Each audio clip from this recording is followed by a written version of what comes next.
করেছি।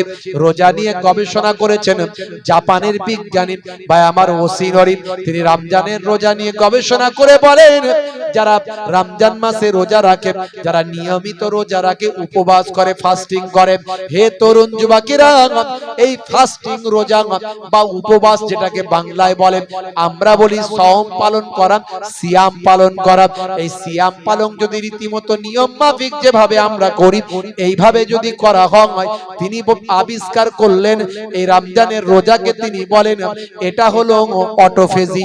এই অটোফেজি মানে আত্মভক্ষণ। আত্মভক্ষণ মানে শরীরের বা আমার সজীব কোষ নির্জীব কোষকে খেয়ে ফেলে।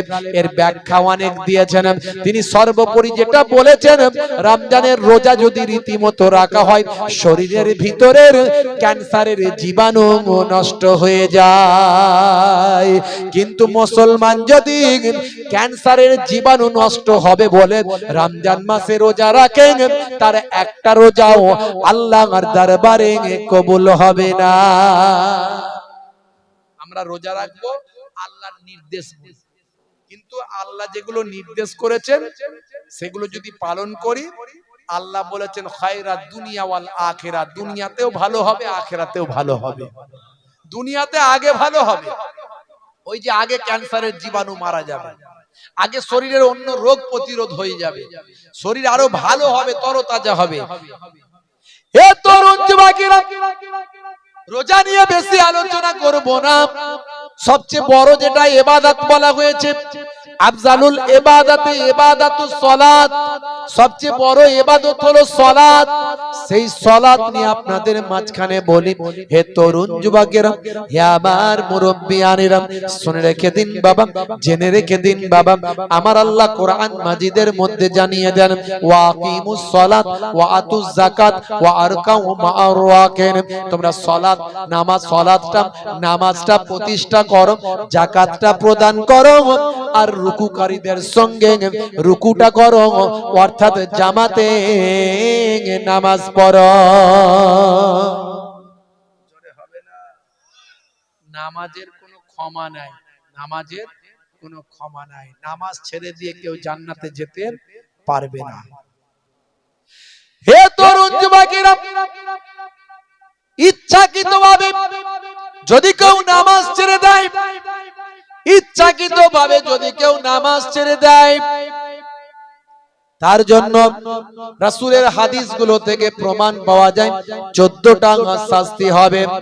হে মায়েরা, বোনেরা, তরুণেরা, যুবকেরা, যারা নামাজ পড়েন না, বুড়ো হলে নামাজ পড়বো চিন্তা করেন, না না না না, 7 বছর বয়স থেকে নামাজ পড়তে হবে।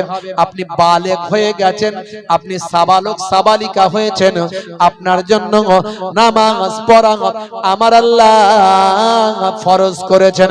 আপনি যদি ইচ্ছাকৃতভাবে নামাজ ছেড়ে দেন, আমার আল্লাহ আপনার জীবন জিন্দেগিতে কঠিন শাস্তির সম্মুখীন করবেন। নবীর হাদিসগুলো থেকে প্রমাণ পাওয়া যায়। হে তরুণ যুবকেরা, ভাইরা আমার, মুরব্বিয়ানিরা আমার, যদি ইচ্ছাকৃতভাবে যদি কেউ নামাজ ছেড়ে দেন, আমার আল্লাহ তার দুনিয়াতে, আমার আল্লাহ দুনিয়া আখিরাত মিলিয়ে মোট 14টা শাস্তি দেবে। 14টা শাস্তি। 5টা হবে দুনিয়াতে, 5টা দুনিয়াতে হবে, 3টে হবে মওতের সময়, 3টে হবে কবরে গেলে, আর 3টে হবে হাসরের ময়দানে। মোট 14টা।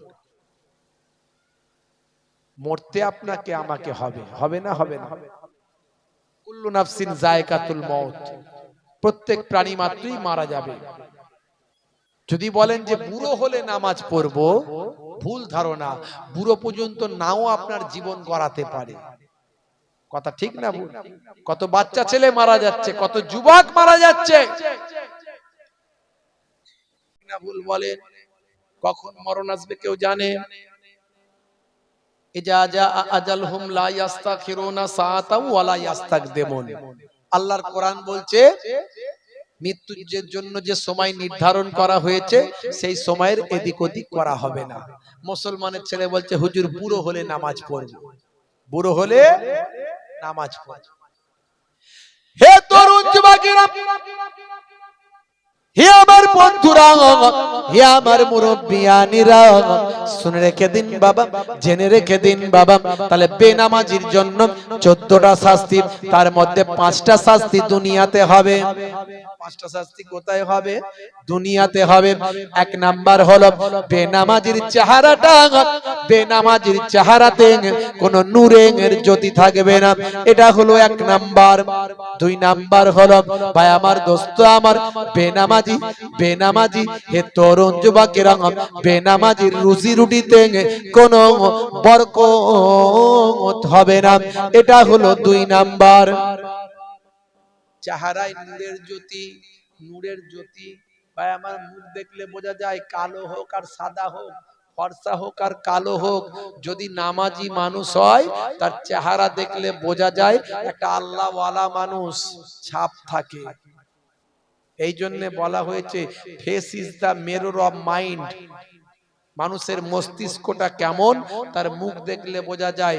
মুখমণ্ডল হলো দর্পণ, মুখমণ্ডল হলো আয়না, মনে রাখবেন। তাই নামাজি বান্দাদের চেহারার মধ্যে একটা আলাদা মাধুর্য থাকে, একটা জান্নাতি ছাপ থাকে। যারা বেনামাজি তাদের চেহারা দেখলে সেরকম মনে হবে না। হে তরুণ যুবকেরা, 2 নাম্বার হলো বেনামাজি বান্দার রুজি রুটিতে কোনো বরকত থাকবে না। খালি নাই নাই নাই নাই, এত ইনকাম করলাম হুজুর পয়সা নাই, এত ইনকাম করলাম হুজুর পয়সা দেখতে পাই না। হুজুর একটা দোয়া তাবিজ করে দেন, একটা দোয়া করে দেন, একটা তাবিজ করে দেন। তাবিজ করলে ইনকাম আছে না নাই?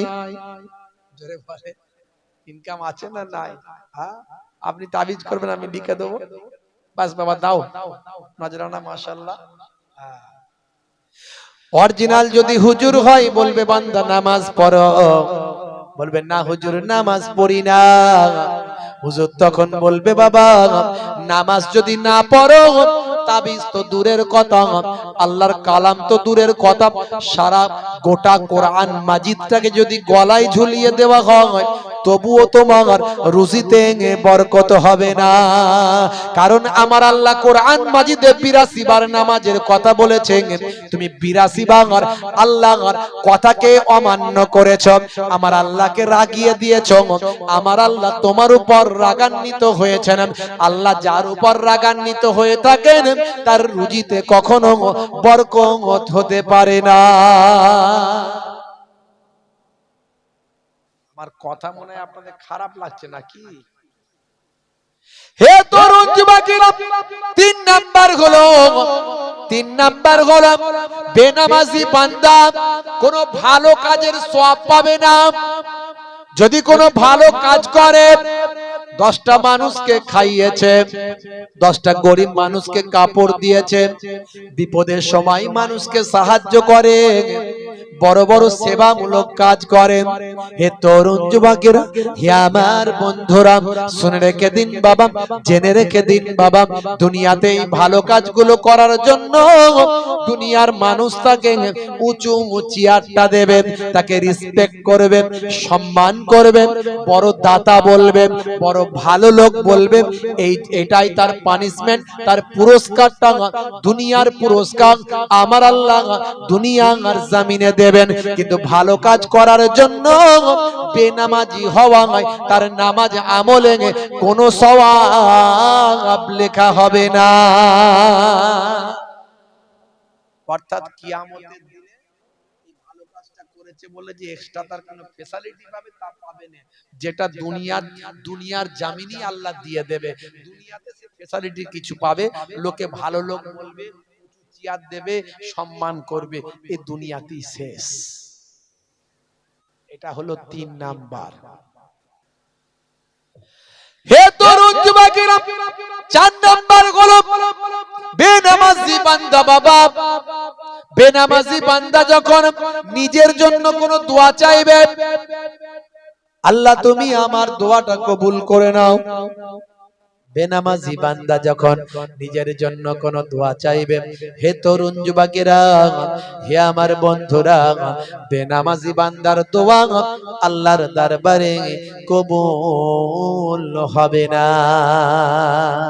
এটা হলো 4 নাম্বার। আর 5 নাম্বার হলো বেনামাজি বান্দা যখন কোন আল্লাহ ওয়ালা মানুষের কাছে গিয়ে বলবে, হুজুর আমার জন্য দোয়া চান, ইমাম সাহেবকে বলবেন, হাজী সাহেবকে বলবেন, মাওলানা সাহেবকে বলবেন, ফুরফুরা শরীফের নাতি পোতারা এসেছে তাদের বলবেন, কোন মুফতি সাহেব মাওলানা সাহেবকে বলবেন, হে তরুণ যুবকেরা, হে আমার মুরব্বিয়ানেরা, বেনামাজির জন্য কোন নেক বান্দা ওলি বান্দা যদি দোয়া চায়, বেনামাজির জন্য সেই ওলি বান্দার দোয়াও তার আল্লাহর দরবারে কবুল হবে না। 5টা দুনিয়াতে হবে, 5টা শাস্তি। বুঝতে পারলেন বাপেরা আমার, তরুণ যুবকেরা আমার, আমি বলেছি 1 ঘন্টা শুনুন, 1 ঘন্টা শুনুন, অন্তত একটুখানি ভাবনায় পড়ে যাবেন, কি করব রে বাবু, নামাজ পড়া শুরু করব নাকি? মিথ্যা কথা বলবো না বলবো নি? লটারির টিকিট আর কাটবো না, আজ থেকে ছেড়েই দেবো বলতে গেলি? হ্যাঁ, একটু ভাবনায় পড়বেন, কতটা কাজ হবে বলতে পারবো না, কারণ সে জাবানের তাসির আমাদের নাই। যেমন শ্রোতা তেমন বক্তা, বুঝতে পারছেন? হ্যাঁ, রাগ করবে না, কিছু ভালো লোক আছে, নাই বললে হবে, কিছু ভালো মানুষ আছে।